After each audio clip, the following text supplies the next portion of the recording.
नमस्कार दोस्तों, तो ये सीबीटी का 5th नंबर का पार्ट है, लास्ट पार्ट है। इसके बाद हम डायरेक्टली जो है वो कोर्स को शुरुआत करेंगे। 2-3 दिन में कोर्स की शुरुआत करेंगे। जो कोर्स आपको 2000 से 5000 रुपये तक सीबीटी का मिल जाता है वो यहाँ पे आपको फ्री ऑफ कॉस्ट जो है वो मिल जाएगा। तो मैंने सीबीटी के पहले 4 पार्ट बनाए हैं ताकि आपको थोड़ी सीबीटी के बारे में, थोड़ा डिप्रेशन के बारे में थोड़ी समझ आ जाए और उसके बाद हम कोर्स को शुरुआत करेंगे। ठीक है, तो ये लास्ट पार्ट होने वाला है। अब इस देखिए, इंसान जब अगर हम बात करें तो उसमें अलग अलग प्रकार के इंसान हमें देखने को मिलते हैं, लोग हमें देखने को मिलते हैं। पर बहुत सारे लोगों को एक्चुअल में जो है वो मानसिक विकार होते हैं पर वो पकड़ में नहीं आते। एक नॉर्मल इंसान, देखिए कोई अगर इंसान है उसको बहुत ज़्यादा गुस्सा आता है, बहुत ज़्यादा गुस्सा आता है, तो ये भी एक मानसिक बीमारी है एक्चुअल में। अगर कोई इंसान है वो छोटी सी बात होती है, एकदम छोटी सी बात उसको राई का पर्वत बना देता है, वो ये भी एक मानसिक बीमारी है। तो ये हमें पहचान में आनी चाहिए। कोई इंसान होता है उसको बहुत लोभ होता है, यानी वो उससे हाथ से कुछ छूटता ही नहीं, तो ये भी एक मानसिक बीमारी है। इसके लिए भी हमें कुछ साइकोथेरेपी, काउंसलिंग की ज़रूरत होती है। तो यही सीबीटी का मेन मकसद होता है। एक्चुअल में होता क्या है कि ऐसे जो लोग होते हैं तो उनके जीवन में खुद बहुत तकलीफें होती है और उसी तकलीफ की वजह से वो अच्छी तरीके से अपना ज़िंदगी जो है वो अच्छी तरीके से जी नहीं पाते। अंदर से कहीं ना कहीं उनको घुटन होती है। लोगों को तो दिखने में लगता है पर वो भी बहुत परेशान होते हैं। तो ये जो एक चीज़ होती है इसको बोला जाता है कॉग्निटिव एरर। अभी कॉग्निटिव एरर जो है, कॉग्निटिव यानी हमने पहले ही देखा था, कॉग्निटिव यानी क्या होता है सोच, और एरर यानी क्या है कोई प्रॉब्लम्स, ठीक है, या फिर हम एरर पता है आपको, तो सोच में अगर एरर आ जाता है, कोई डिफिकल्टी आ जाती है तो उसको हम बोलते हैं कॉग्निटिव एरर। अब इसके कुछ टाइप्स हैं जिससे हम वो इंसान किस पर्सनालिटी का है वो पता नहीं कि लगाने की कोशिश करते हैं और उसको ये समझाया जाता है कि तुझे ये वाला कॉग्निटिव एरर है और उस पर फिर हमें काम करना पड़ता है सीबीटी में। ठीक है, तो पहला होता है कैटास्ट्रोफिजिंग। अब कैटास्ट्रोफिजिंग का मीनिंग क्या होता है, देखिए हमने सुना है कि राई का पर्वत बना देना। छोटी सी चीज़ होती है पर उसको इतना बड़ा बना देता है, इतना बड़ा बना देता है, वो इतना उसमें परेशान हो जाता है कि खुद तो दिक्कत में आता है और आजू बाजू में जितने भी लोग हैं उनको भी दिक्कत में। एग्जाम्पल से बताता हूँ, देखिए कोई इंसान है, उसके मान के चलो कि 500 रुपये रास्ते में गिर गए।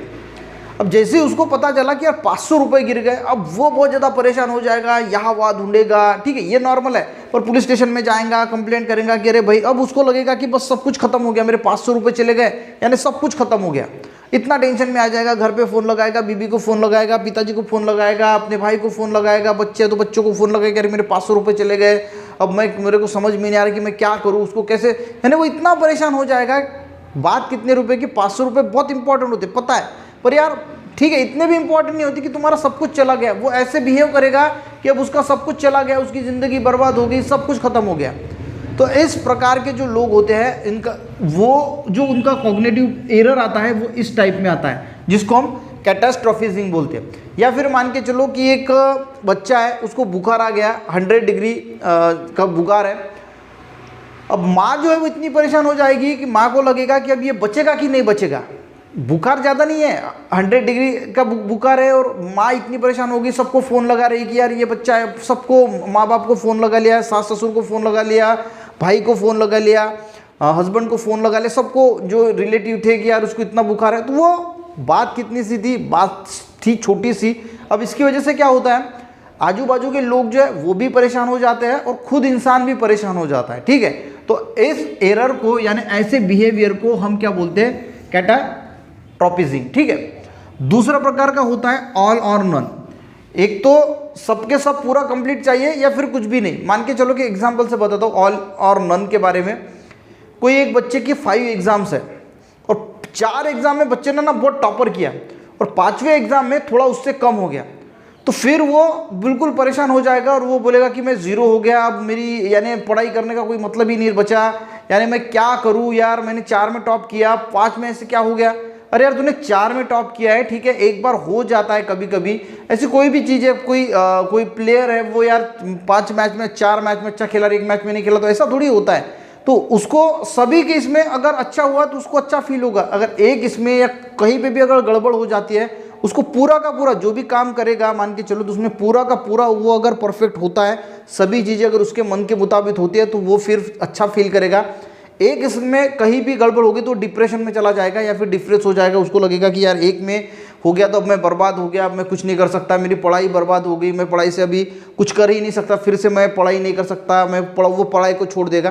तो ऐसी जो सारी चीज़ें आती है, तो ऐसे नेचर के लोग आते हैं ऑल और नन, जो कॉग्निटिव एरर उसमें होता है। तीसरा इसको बोला जाता है सिलेक्टिव एब्स्ट्रैक्शन। सिलेक्टिव यानी एक चीज़ जो है वो हमें सिलेक्ट करना है। देखिए कैसे सिलेक्टिव एब्स्ट्रैक्शन में क्या आता है कि मान के चलो कि एक लेडी है, उन्होंने कुछ रिलेटिव 10 रिलेटिव मान के चलो कि घर में मेहमान बुलाए हैं खाने के लिए। अब 10 के 10 मेहमान जो है वो खाने के लिए आ गए। अब 5-6 डिशेस अच्छी प्रकार की बनाई है और सभी डिशेस जो है वो अच्छी हो गई, एकदम बढ़िया हो गई। अब उसने पूछा भी सभी लोगों को कि कैसा बना खाना, तो सबने कहा कि बहुत अच्छा खाना बना। अब 5-6 डिशेस थी, 10 लोग थे, उसमें से एक इंसान ने एक डिश के बारे में बताया कि सब जो है वो खाना अच्छा हुआ, सिर्फ ये वाली जो सब्जी है ना इसमें थोड़ा नमक ज़्यादा हो गया है।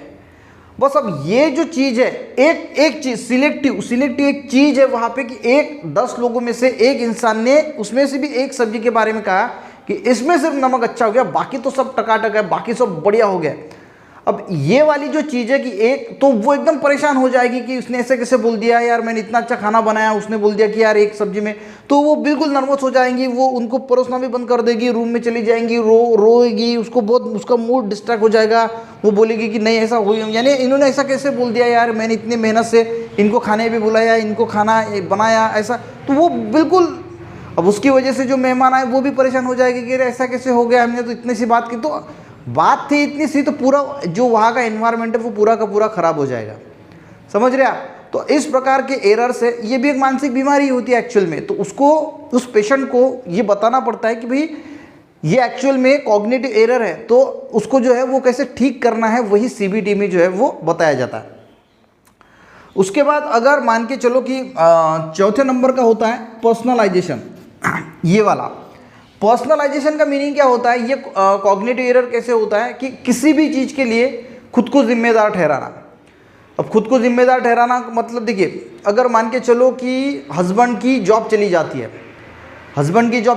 है, तो वाइफ खुद को जिम्मेदार ठहराएगी, मैंने इनको अच्छा तरीके से ख्याल नहीं रखा, मैं इनको सवेरे उठाती नहीं थी, तो ये ऑफिस लेट जाते थे, ये सारी चीज़ें वो अपने आप पे ले लेंगी और दुखी हो जाएगी और परेशान हो जाएगी। ऐसा हो सकता है कि यार वो ऑफिस में अच्छा काम नहीं कर रहा क्योंकि उनकी कंपनी लॉस में चली गई होगी, इसलिए उसको जॉब से निकाला, हर एक बात हो सकती है, पर वो सारा का सारा ब्लेम अपने ऊपर ले लेंगे। अब बच्चे ने पढ़ाई नहीं की, बच्चे को कम मार्क्स मिले, तो वो अपने पे ब्लेम ले लेंगी कि यार मैंने उसको अच्छी तरीके से पढ़ाया नहीं, मैंने उसके तरफ ध्यान नहीं दिया।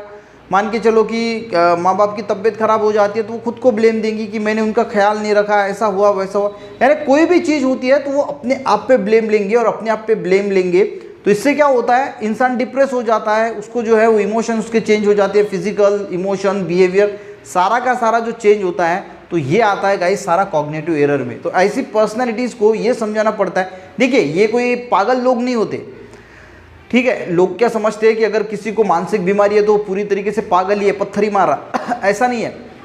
आम इंसान जो अच्छी ज़िंदगी जी रहा है सभी लोगों के साथ, पर उसको भी ये चीज़ें होती है, तो उसने भी डॉक्टर के साथ ऐसा अगर होता है तो आपको डॉक्टर को कंसल्ट करना होगा कि यार मुझे ऐसा ऐसा होता है, ऐसे मुझे इमोशंस में कंट्रोल नहीं कर पाता, ऐसा होता है, मैं खुद को ब्लेम करता हूँ, या फिर जो है वो सिलेक्टिव एब्स्ट्रैक्शन, ऐसा कुछ माहौल घर में होता है तो मेरी वजह से पूरा बिगड़ जाता है, मैं राई का पर्वत बना लेता हूँ। तो ये सारी चीज़ें मानसिक डिसीज़ में आती है, तो इसके लिए आपको डॉक्टर कंसल्टेंट से मिलना है, साइकेट्रिस्ट से मिलना है, वो आपको कुछ दवाई देगा, कुछ सेशन करेगा, यानी साइकोथेरेपी देगा, काउंसलिंग करेगा, तो आप ठीक हो सकते हैं। पर आपको सबसे पहले ये पहचान में आना चाहिए कि हाँ ये बीमारी है, पर बहुत सारे लोगों को तो ये पता ही नहीं होता कि यार एक्चुअल में ये बीमारी है। उसके बाद आता है शूड स्टेटमेंट। अब शूड स्टेटमेंट वाले लोग कैसे होते देखिए, अब शूड स्टेटमेंट वाले लोग जो है वो खुद भी परेशान होते हैं और दूसरों को भी परेशान करते हैं। अब शूड स्टेटमेंट में कैसा होगा देखिए, यानी जो चीज़ें वो वैसी की वैसी होनी ही चाहिए। जैसे कि एग्जांपल बताता हूँ कि मान के चलो कि डॉक्टर का समय है सवेरे 10 से 1 और 6 से 9 बजे शाम को।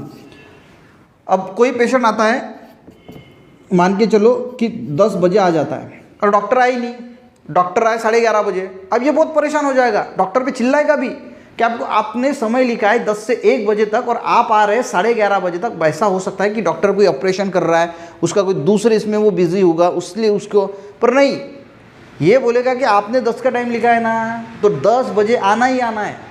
यानी वो खुद भी परेशान हो जाएगा, डॉक्टर को भी परेशान करेगा, बाकी जो पेशेंट्स वहाँ पे बैठे हैं उनको भी परेशान करेगा कि नहीं नहीं नहीं आपने ये गलत किया, ऐसा नहीं, बिल्कुल ऐसे कैसे ही होना चाहिए।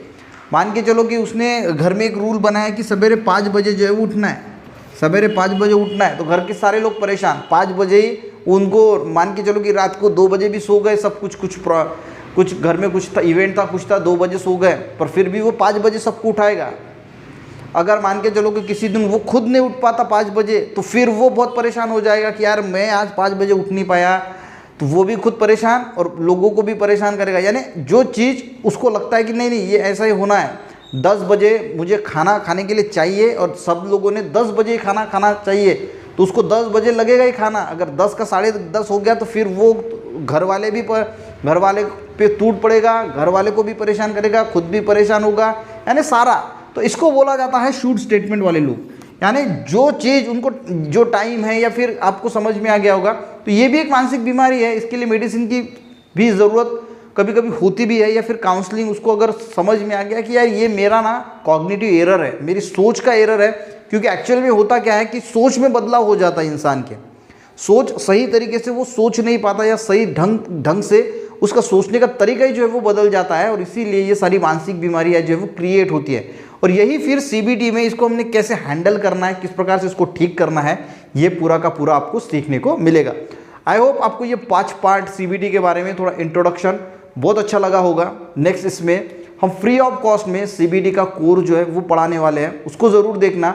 देखिए फ्री ऑफ कॉस्ट है, बाकी यहाँ पे आपको 2000 से 5000 रुपये तक खर्चा करना पड़ेगा, पर यहाँ पे आपको जितना भी फ़ायदा होगा तो होगा, ठीक है, देखने में कोई हर्ज नहीं है। मेरा एक ये है कि भाई 2000-5000 रुपये लोग खर्चा करना नहीं चाहते, और इसलिए कहीं ना कहीं वो कोर्स ले नहीं पाते, तो फ्री ऑफ कॉस्ट में मिल जाएगा। तो इच्छा हो तो उसका लाभ उठा लेना।